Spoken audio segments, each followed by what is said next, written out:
Hi, my name is Nick Burnham and I'm here for Motorboat and Yachting magazine to give you a few pointers as to the things you need to think about doing when you're sea trialling a boat prior to purchase.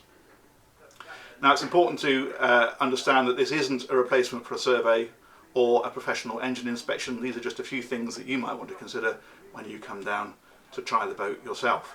The first thing to bear in mind is that most brokers would expect to have the deal agreed and a 10% holding deposit subject to a satisfactory survey and sea trial. Now you need to make sure that the broker understands that that sea trial is at your discretion. In other words, it's not just whether there's any faults with the boat, it's whether or not you like the boat. What you don't want to do is go out in a boat, find you can't see out properly, find it's too noisy, get told that's not actually a fault and you can't have your deposit back.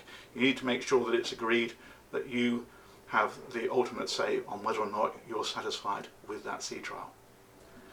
Now another thing that you need to be very aware of, particularly with planing boats, is that the hull is clean and free of any weed or slime or anti-fouling. It does make a colossal difference to the performance of the boat, and it will make assessing the boat very difficult if it's not performing as it should.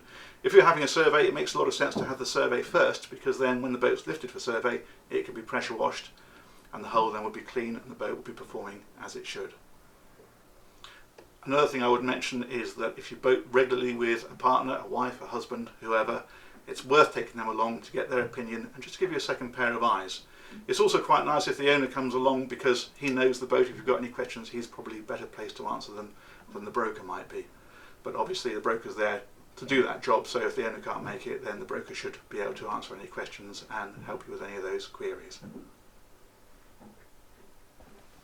Now before we set sail, the other thing I would suggest is make sure that the engines aren't started before you come down. You want to come down and see those engines start up from cold, check for any excessive smoking, and just make sure that they start up okay. You've got to be realistic about this. If it's an old boat, they will smoke from cold. Newer boats with electronic management systems should be pretty much smoke free, so take a realistic attitude on that. Once that's all in place, you're pretty much set to go boating. We've got this lovely Trader 535 signature here. We're going to take it out and give you a few more pointers as to what you should do out at sea.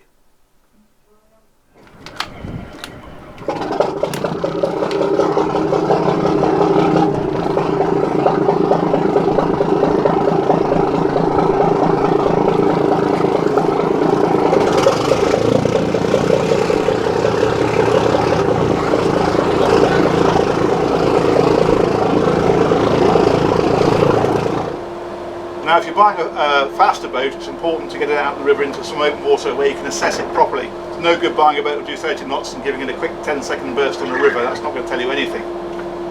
Get out in some clear water where you can build the revs up and just get a feel for how the boat performs and how it feels. It's worth getting hold of the specifications of the engines. They're often on the internet to give you an idea of what the maximum revs should be and also an idea of what the maximum speed of the boat should be, and just make sure that it's doing what it should do. Keep an eye on the gauges, make sure that they're matching across one side to the other. You will find that the water temperature on one engine may run slightly cooler because one engine typically feeds a chlorophyll, which is a hot water tank, and therefore has a longer run. You want to run the boat up to maximum revs and just make sure that the temperature stays steady, doesn't start overheating. But you've got to bear in mind that at this point it's still somebody else's boat. What you don't want to be doing is out here thrashing it mercilessly.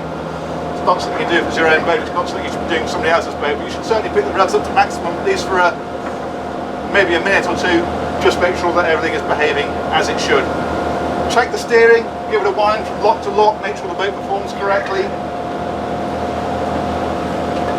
Make sure it's not binding.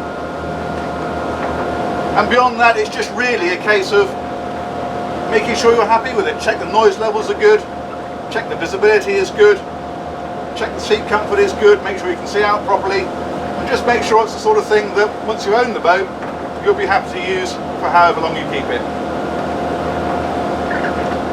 So we're back in port now, and hopefully that's given you a couple of good pointers for things that you can do or look out for whilst out on sea trial. Another thing you might want to do is when you come back into the marina, just have a go at manoeuvring the boat. You probably won't be allowed to berth it, but it's certainly worth trying it in close quarters just to see how it feels. The final thing to do is have a little look under the engines again, just see if there's any fresh oil under there. Again, you've got to be realistic. On an old boat, 15-20 years old, they will inevitably weep, a little bit of oil, but there shouldn't be pools of it down there. On a newer boat there shouldn't be any at all. But it's important to remember this isn't a substitute for a professional engineer's report on the engines or a survey. It's just a few pointers so that when you're out trialling a boat, you've got a few things to look at and to do.